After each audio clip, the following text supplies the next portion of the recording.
सन 1935 में psychic research society के पूर्व अध्यक्ष सर ओलिवर लॉज ने एक भविष्यवाणी किया था कि एक ना एक दिन परलौकिक निवासियों के साथ हम बेतार यंत्र के माध्यम से जुड़ जाएंगे।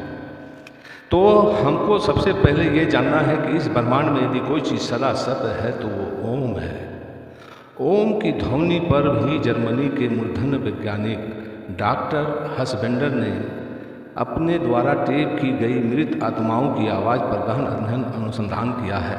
उसका निष्कर्ष यह है कि यह ध्वनियाँ मौलिक हैं, वास्तविक हैं और यथार्थ हैं और कभी नाश होने वाली नहीं है। इसी के संदर्भ में साइकिक रिसर्च सोसाइटी के अध्यक्ष ने ओलिवर जी ने कहा था कि भविष्य में जरूर आत्माओं से, परलौकिक निवासियों से हम बात कर सकेंगे। आपको जानना होगा कि इस ब्रह्मांड में दो चीज़ ही सदा सत्य है, एक रस और दूसरा ओम। तो मैंने ओम के बारे में बताया और इससे परलोक का संबंध बताया। अब मैं दूसरे रस के बारे में आपको बताना जा रहा हूँ जो बहुत ही गहन है।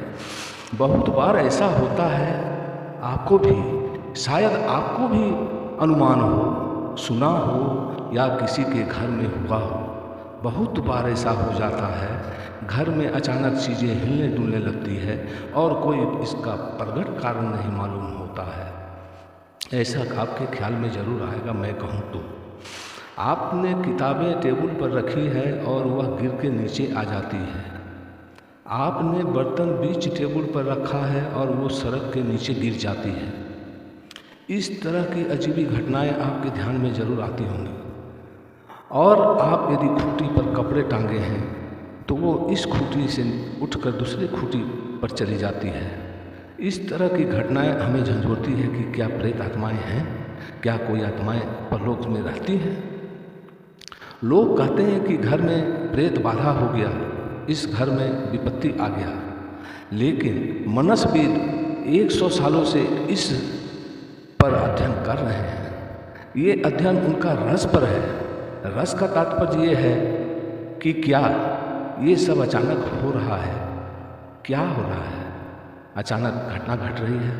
हर बार ये पाया गया है, ऐसी घटना जब किसी घर में घटती है तो कोई युवती होती है जो अभी काम वासना के दृष्टि से प्रौढ़ हो रही है और उसकी प्रौढ़ता इतनी प्रबल है कि उस प्रबलता के कारण प्रेत आत्माएं आकर्षित होती हैं और वो जो है घर में उपद्रव करती है।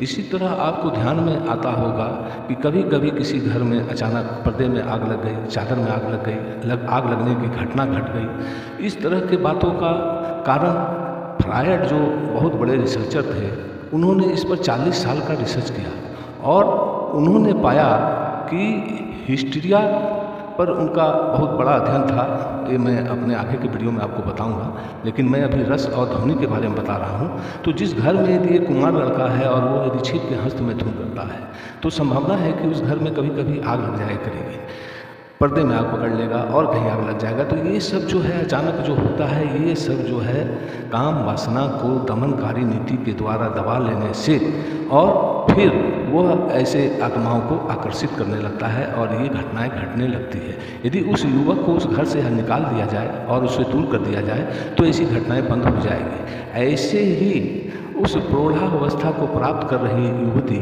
जो अभी काम वासना में जो है प्रवेश नहीं की है और उस युवती को उस घर से यदि दूर कर दिया जाए तो उस घर में उपद्रव की घटना घट जाएगी। वैज्ञानिक इसे जो है हिस्टीरिया का रूप दिए और इस पर फ्रायड साहब ने बहुत सारी रिसर्च भी किया है जो आप मेरे आगे के वीडियो में देख सकते हैं। तो इसका एक ही कारण है रस और आवाज़। तो मृत आत्माओं की आवाज़ को टेप किया गया है, इस पर अनेक रिसर्च हुए हैं। इसकी विस्तृत जानकारी हमारे वीडियो में आपको आगे मिलती रहेगी। और रस के संबंध में मैंने ज़रा सा आपके सामने कुछ तथ्यों को रखा है और उसको आप देख रहे हैं। इससे पहले भूत और पिशाच, ये शक्तियाँ जो है निशाचर शक्तियाँ हैं। ये शक्तियाँ जब सूर्य की रोशनी जब धरती को छूती है तो ये शक्तियाँ तिरोहित हो जाती हैं और प्रकाश उनके लिए जो है विपत्ति के समान है। अंधकार जो उन्हें है प्यारा है, वो निशाचर इसीलिए कहे गए हैं।